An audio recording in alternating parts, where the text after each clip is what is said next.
নমস্কার বন্ধুরা, সামনেই আসতে চলেছে নীল পুজো বা নীল ষষ্ঠী। এই নীল ষষ্ঠী পুজোর জন্যই সারা বছর অপেক্ষা করে থাকেন মায়েরা।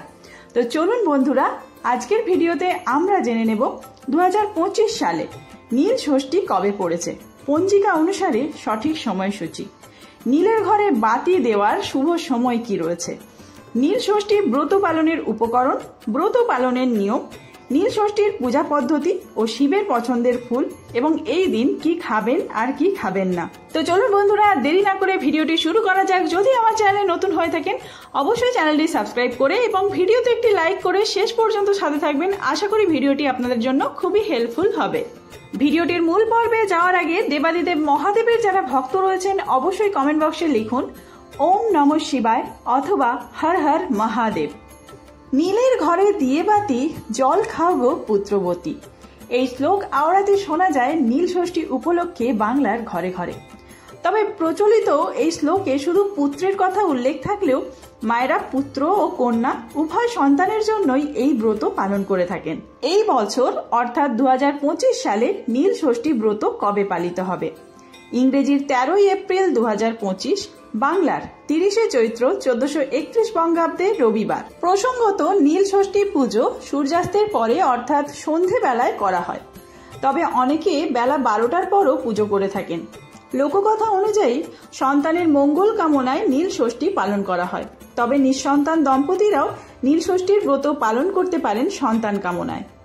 এবার জেনে নেওয়া যাক ব্রতের নিয়ম কি রয়েছে আর কি কি উপকরণ লাগবে এই পুজো করতে। ব্রতের নিয়ম অনুযায়ী সকাল থেকে উপবাস থেকে সন্ধ্যায় বা রাত্রে নীলের ঘরে বাতি জেলে তারপর শিব পুজো করে পুজোর প্রসাদ খেয়ে উপবাস ভঙ্গ করতে হয়। যারা উপবাস করেন তারা এই দিন ভাত, রুটি, শস্যদানা খান না, পরিবর্তে ফল, মিষ্টি, সাবু, ফলের রস ইত্যাদি খেয়ে থাকেন। অনেকে ময়দার তৈরি জিনিস যেমন লুচি, পরোটাও খান। খাবারে এই দিন সাধারণ লবণের পরিবর্তে সৈন্ধব লবণ ব্যবহার করাই ভালো। বাড়িতে নীল ষষ্ঠীর পূজা করতে যে উপকরণগুলি লাগবে: শিবলিঙ্গ, নন্দী মহারাজ, বাসুকি নাগ, ত্রিশূল, কলকে এগুলি রাখতে পারলে ভালো, নয়তো শুধু শিবলিঙ্গও পুজো করা যায়। শিবলিঙ্গ বসানোর একটি পাথর বাটি প্রয়োজন, আর প্রয়োজন সাদা কাপড় আর তুলো। এবার আসা যাক পূজার উপকরণে। পিতল বা কাঁসার ঘটি, পঞ্চামৃত, পরিষ্কার জল, ডাবের জল, গঙ্গা জল। অভিষেক হয়ে যাওয়ার পর পুজোর শুরুতেই লাগবে পইতে সাদা চন্দন, কেশর চন্দন। আপনারা বাড়িতে পুজো করার সময় ঠাকুরকে যে চন্দনের টিকা দেন সেই চন্দনও আপনারা দেবাদিদেব মহাদেবকে অর্পণ করতে পারেন। পুজো করতে লাগবে ফুল, বাবার পছন্দের আকন্দ, ধুতুরা, নীলকণ্ঠ, সাদা ফুল, যে কোনো ধরনের সাদা ফুল, এছাড়াও বেলপাতা, আকন্দ ফুলের মালা, ধুতুরা ফল, কাঁচা আম। যার যতগুলি সন্তান রয়েছে ততগুলি কাঁচা আম নিবেদন করতে পারেন। এছাড়াও নীল ষষ্ঠীর দিন দেবাদিদেব মহাদেবকে প্রসন্ন করার জন্য লাগবে সিদ্ধি পাতা, পঞ্চশস্য, ধান, যব, কালো তিল, সবুজ মুগ, সাদা সর্ষে, আতপ চাল, ভস্য, গোলাপ জল, অগুরু। নৈবেদ্য হিসেবে সাদা মিষ্টি বাবার খুব পছন্দের, অথবা সাদা বাতাসাও নিবেদন করতে পারেন। ফল হিসেবে গোটা বেল ফল নিবেদন করতে পারেন, পানীয় জল আর দক্ষিণা। প্রথমে গঙ্গা জল, ডাবের জল এবং পঞ্চামৃত সহযোগে বাবার অভিষেক করে নেওয়ার পর সাদা কাপড় অথবা তুলো দিয়ে শিবলিঙ্গটি পরিষ্কারভাবে মুছে নিতে হবে।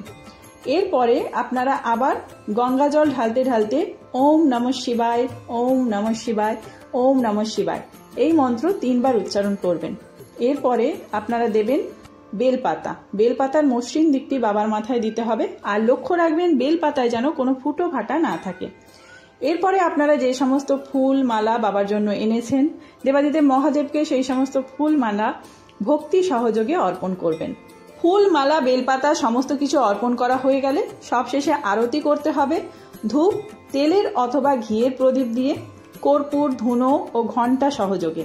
শিব পুজোয় শঙ্খ বাজানো হয় না। যেহেতু নীল ষষ্ঠীতে বাতি দানের কথা রয়েছে, তাই জন্য অনেকে প্রদীপ নিবেদন না করে মোমবাতি বা নীল রঙের মোমবাতি নিবেদন করে থাকেন।